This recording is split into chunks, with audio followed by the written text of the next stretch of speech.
Hi, I'm Teresa. Looking back on that spring afternoon during my sophomore year of college, I wish I'd seen the warning signs. I was 19, focused on my psychology major, and living at home to save money. Life was pretty normal, until my parents dropped a bombshell over Sunday dinner. Teresa, sweetie, we need to discuss something important, Mom began, her voice unnervingly sweet, the kind of tone she uses when she's about to say something I won't like. Marcus and Diana's daughter Katie is going through some family troubles, she said. She needs a place to stay for a while. I nodded, assuming they meant the guest room. Sure, that's fine. Dad cleared his throat. Well, Katie needs a proper bedroom. She's still in high school, and we think she'd be more comfortable in your room. My fork clattered against my plate. What? Where am I supposed to sleep? The garage is insulated, Mom said brightly. We can set up a nice space for you there. You're in college now, Teresa. You need to learn to be more accommodating.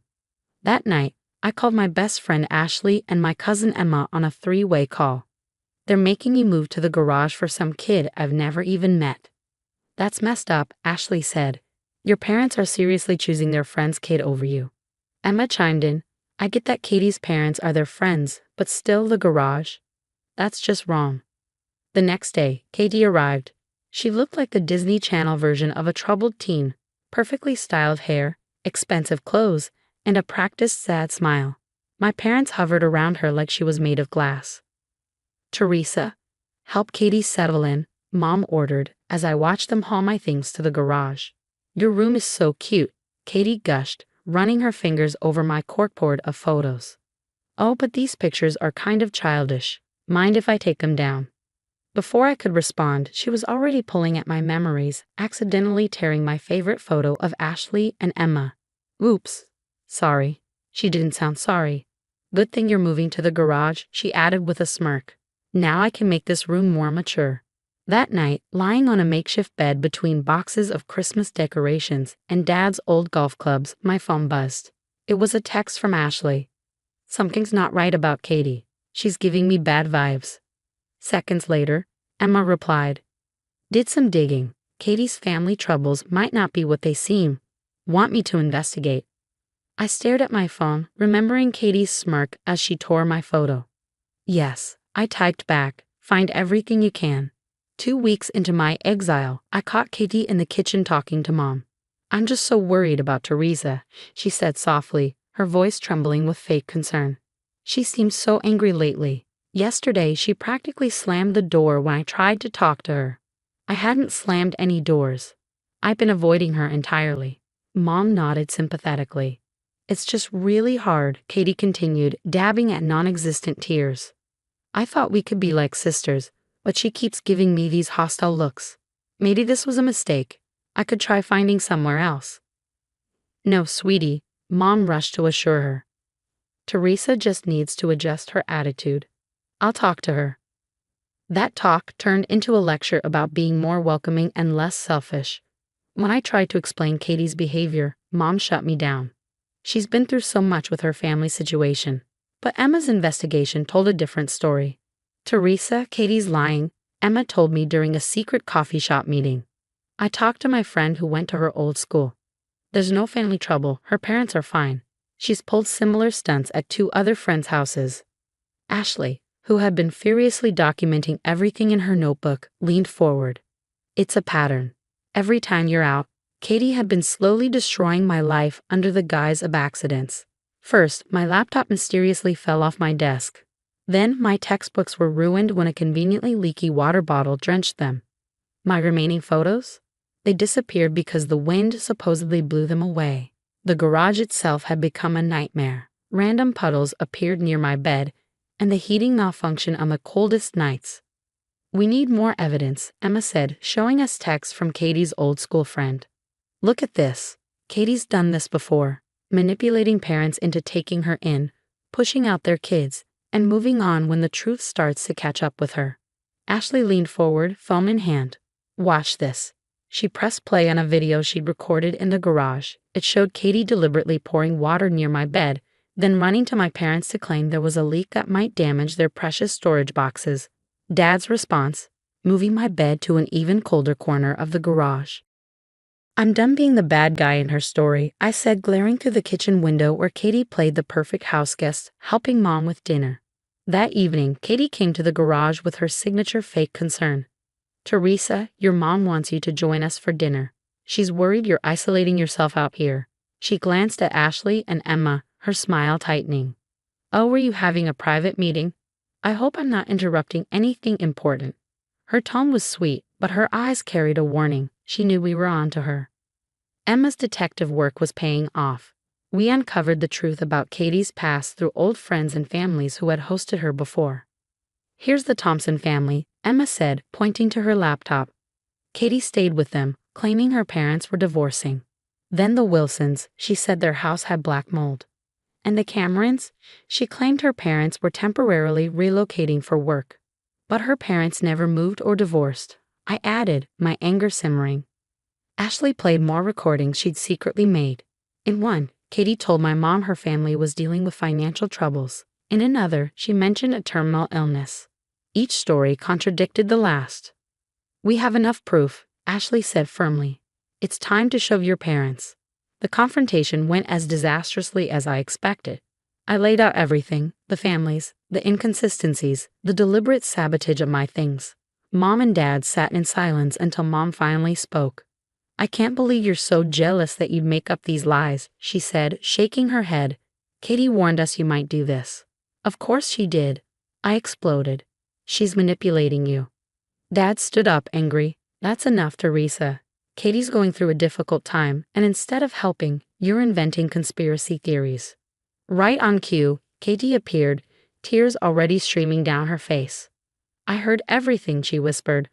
I knew Teresa hated me, but I never thought she'd make up such horrible stories about my family.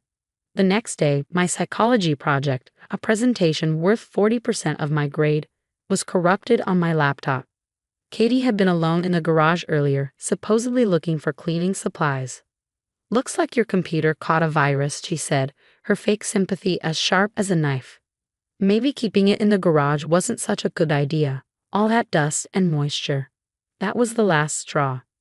Ashley and Emma helped me set up hidden cameras, one in the garage, two in common areas, and a pin-sized one on my backpack. Emma borrowed audio recorders from her journalism class. Let's catch her red-handed, Ashley said as we placed the final camera. She can't lie her way out of video evidence. Be careful, Emma warned. My research shows she gets nasty when cornered. The Cameron's daughter ended up with a broken arm in a suspicious accident. I looked around at my makeshift bedroom, the water-stained books, the ruined project. Let her try. I'm done being her victim. Katie didn't disappoint. Over the next few days, the cameras caught everything, her sneaking into the garage at night, damaging my things and smirking as she spun sob stories to my parents. One clip even showed her on the phone, boasting about how she manipulated her way into our house. The real bombshell came during the monthly neighborhood dinner at our house. Everyone was there, including Katie's parents, Marcus and Diana. Katie was in rare form, playing the part of the perfect, troubled teen. Ashley nudged me under the table and passed me her phone. Watch this, she whispered. The video showed Katie in my room, pacing while on a call. Can you believe these idiots? She said, laughing. They actually put their daughter in the garage, just like the Thompsons and the others. Parents are so stupid. They'll believe anything if you cry enough. I give it another month before I found my next words. I stood up, my hands trembling. Everyone needs to see something, I announced. Despite my parents' protests, I plugged Ashley's phone into the TV and hit play. The room fell deathly silent as Katie's true face emerged on screen. Hours of footage rolled, her sabotaging my belongings, lying to my parents, and bragging in phone calls about her manipulations. Katie's mother, Diana, turned ghostly pale. Katie, what is this? It's obviously fake, Katie stammered, her voice rising in panic. But Emma wasn't done. She pressed play on the audio recordings, Katie spinning different stories about her troubled family to various people. Each lie contradicted the last. We contacted the other families, I said firmly, the Thompsons, the Wilsons, and the Camerons. They confirmed everything. The aftermath was explosive. Katie's mask shattered, and she started screaming, her carefully crafted facade disintegrating before everyone's eyes. Her parents looked horrified, especially as the depth of her manipulations became clear. She needs professional help, Marcus, her father said, his voice unsteady. This ends now. Within days, Katie was enrolled in a therapeutic boarding school. The community's reaction was swift and damning. Neighbors who had once looked at me with disapproval now couldn't apologize enough. As for my parents, they tried too. Teresa, we're so sorry, Mom sobbed one evening. We should have believed you. I stared at her, calm but resolute. You chose a stranger over your own daughter. You put me in the garage. You called me a liar and jealous. Some things can't be fixed with an apology. Emma had already offered me her spare room. Stay with me while you finish college, she insisted. No garages, no manipulation, no drama. I moved out the next day. My parents kept calling, sending messages, even showing up at Emma's place with my old room key. We've kept your room exactly as it was, Dad pleaded. Please, Teresa, we'll do anything to make it right. You already did everything, I replied coldly. You showed me exactly who you are and where I stand with you. I'm not interested in a relationship with people who could treat their daughter that way. Looking back, exposing Katie was almost worth the pain, almost. She lost her perfect reputation, her victims were validated, and her parents finally saw her for who she was. My parents, however, lost something far more valuable, their daughter's trust and respect. As for me, I'm thriving. Living with Emma, my grades have recovered, and I'm excelling in my psychology major, with a focus on manipulative behavior. The garage may have been cold, but it taught me the warmth of standing up for myself and choosing my own family. My story went viral on social media, and I've connected with others who faced similar betrayals. Together, we're building a support network to help people recognize and protect themselves from manipulators like Katie. My parents still reach out every few months. Last week, I received an email from them. The house feels so empty without you, it read. I marked it as read, then closed the tab. Some say forgiveness is the key to moving forward, but I disagree. Sometimes moving forward means leaving toxic people behind, even if they're family. The strongest move isn't always about getting even.